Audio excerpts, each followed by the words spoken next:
Most people believe rich nations stay rich because they pay their bills, balance their budgets, and manage their finances like responsible adults. But what if the truth was the exact opposite? What if the world's wealthiest countries survive, not because they avoid debt, but because they drown themselves in it?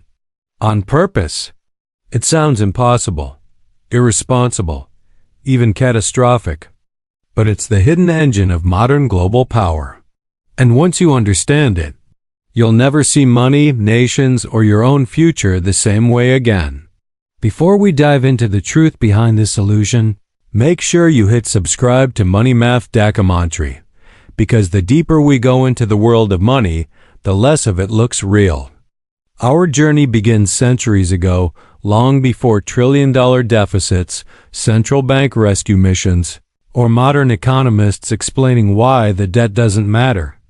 The idea of national debt was once considered horrifying. For most of human history, a king who owed money was a king who lost power. Debt meant weakness, threat, collapse. But that changed in the late 17th century. In 1694, England was broke. It had been fighting France, its rival superpower, and the treasury was empty. No gold, no silver, no way to fund the war. So the king made a deal. A private group of wealthy merchants and bankers would lend money to the crown in exchange for permanent interest paid by future taxpayers. This deal created the Bank of England. But more importantly, it created something much bigger, the concept of public debt. For the first time, a nation realized it could borrow from the future to fight wars today. It didn't need treasure chests of gold anymore. It needed promises. This idea spread across Europe. France adopted it. The Netherlands perfected it. The newly formed United States embraced it to fund its revolution. The ability to borrow became the ability to win, colonize, expand, rule. Debt wasn't a weakness anymore. Debt became power, but this was only the beginning. For the next 2 centuries, nations borrowed money to finance everything. Wars, empires, railroads, industrial revolutions, and national expansion. The true turning point came in the 20th century when the very foundation of money itself changed forever. For centuries, currencies were backed by gold. That gold acted like a leash, a limit that stopped nations from printing more money than they had metal in their vaults. But war has a way of destroying limits. World War I forced governments to borrow unimaginable amounts. World War II forced them to borrow even more. By 1945, the entire world was drowning in debt. So leaders gathered to rebuild the global economy, and they created the Bretton Woods system, linking world currencies to the US dollar and the dollar to gold. But even this system couldn't stop what was coming next. By the late 1960s, the United States was drowning in spending, Vietnam War costs, Cold War expansion, domestic programs, and massive public projects. Dollars were leaving the country faster than gold. Other nations noticed and started demanding gold in exchange for their dollars. In 1971, the U.S. made a historic decision. President Richard Nixon ended the gold standard entirely. And just like that, money had no anchor, no metal, no limit, no restraint. This was the birth of the modern debt economy.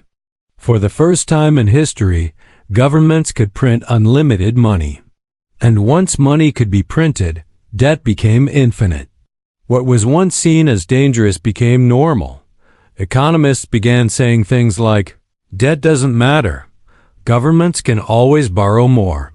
Countries don't go bankrupt. The world's wealthiest nations adopted a new strategy. Borrow forever, refinance forever, never repay. Just roll the debt forward.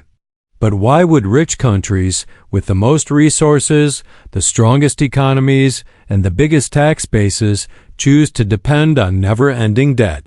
The answer is uncomfortable, but simple. Because endless debt gives them endless power. Debt allows nations to spend money they don't have. To maintain control they might lose. It lets governments avoid raising taxes, which keeps voters happy. It lets them finance wars without asking for sacrifice. It lets them fund social programs without immediate consequences. And it allows politicians to promise more today while pushing the cost decades into the future. But here's the real trick. Rich nations borrow in their own currency.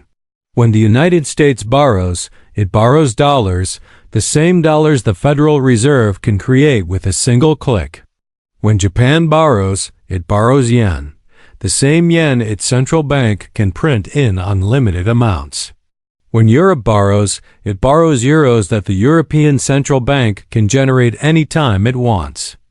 This means wealthy countries almost never run out of money, because they control the money. But this illusion only works as long as people believe in the currency. Confidence, not gold, not collateral, is the foundation of the modern financial system. And when confidence holds, debt becomes magic. With enough borrowing, countries can expand their infrastructure, build massive industries, develop new technologies, create jobs, strengthen their military, and stimulate endless growth. Debt becomes a tool, not a burden. But every illusion has a breaking point. In the 1980s, many developing countries followed the rich nation strategy, borrowing heavily to finance growth. But they lacked something crucial: global trust. When interest rates rose, their borrowing costs exploded. Currencies collapsed. Nations like Mexico, Brazil, and Argentina spiraled into crisis. Meanwhile, wealthy nations continued borrowing without consequence. Japan built the world's largest government debt, over 250% of its GDP, yet interest rates remained near zero. The United States accumulated more than $38 trillion in national debt, and investors still begged to buy U.S. bonds. Europe borrowed trillions, and markets rewarded them with stability. Why? Because the global financial system depends on their debt. Not just allows it, depends on it. Government debt isn't just borrowing. It's the foundation of global markets. U.S. Treasuries are used as the world's safest asset. Banks use government bonds as collateral for loans. Pension funds rely on them for stability. The entire global financial architecture is built on the assumption that rich nations will borrow forever. If the United States paid off its debt, markets would collapse. If Japan paid off its debt, liquidity would evaporate. If Europe stopped borrowing, banks would run out of safe assets. The world's richest countries aren't addicted to debt by accident. They're addicted because the global system requires them to keep borrowing. But this system has a dark side, a cost that almost no politician admits. Endless debt forces endless money creation. Endless money creation fuels inflation. Inflation destroys purchasing power. And the people who suffer most are workers, savers, and the middle class.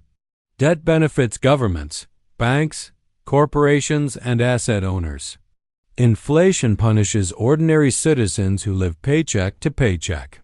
This is why the wealth gap rises every decade. This is why housing becomes unaffordable.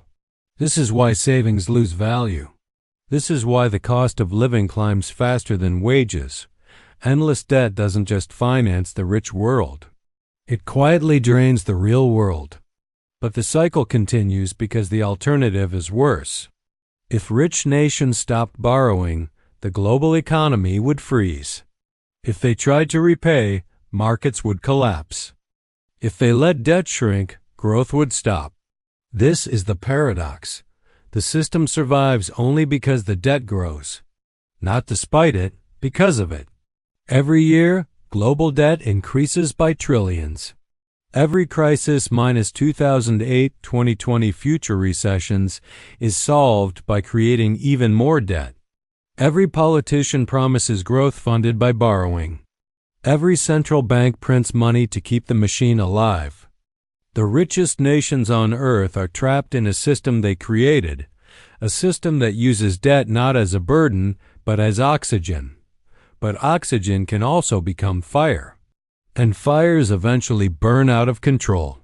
Before we end, here are 3 truths you must remember. First, debt is not temporary in wealthy nations, it is permanent policy. Second, inflation is not accidental, it is the price of infinite borrowing. Third, crises are not failures, they are resets that justify more debt. So the real question is not, why do rich nations borrow so much? The real question is, how long can this illusion last? Because every system built on confidence eventually faces a moment when confidence breaks. If this opened your eyes, hit subscribe to Money Math Dikamantri, because the next video will take you even deeper into the hidden structure of global finance, where money, power, and illusion are more connected than you think.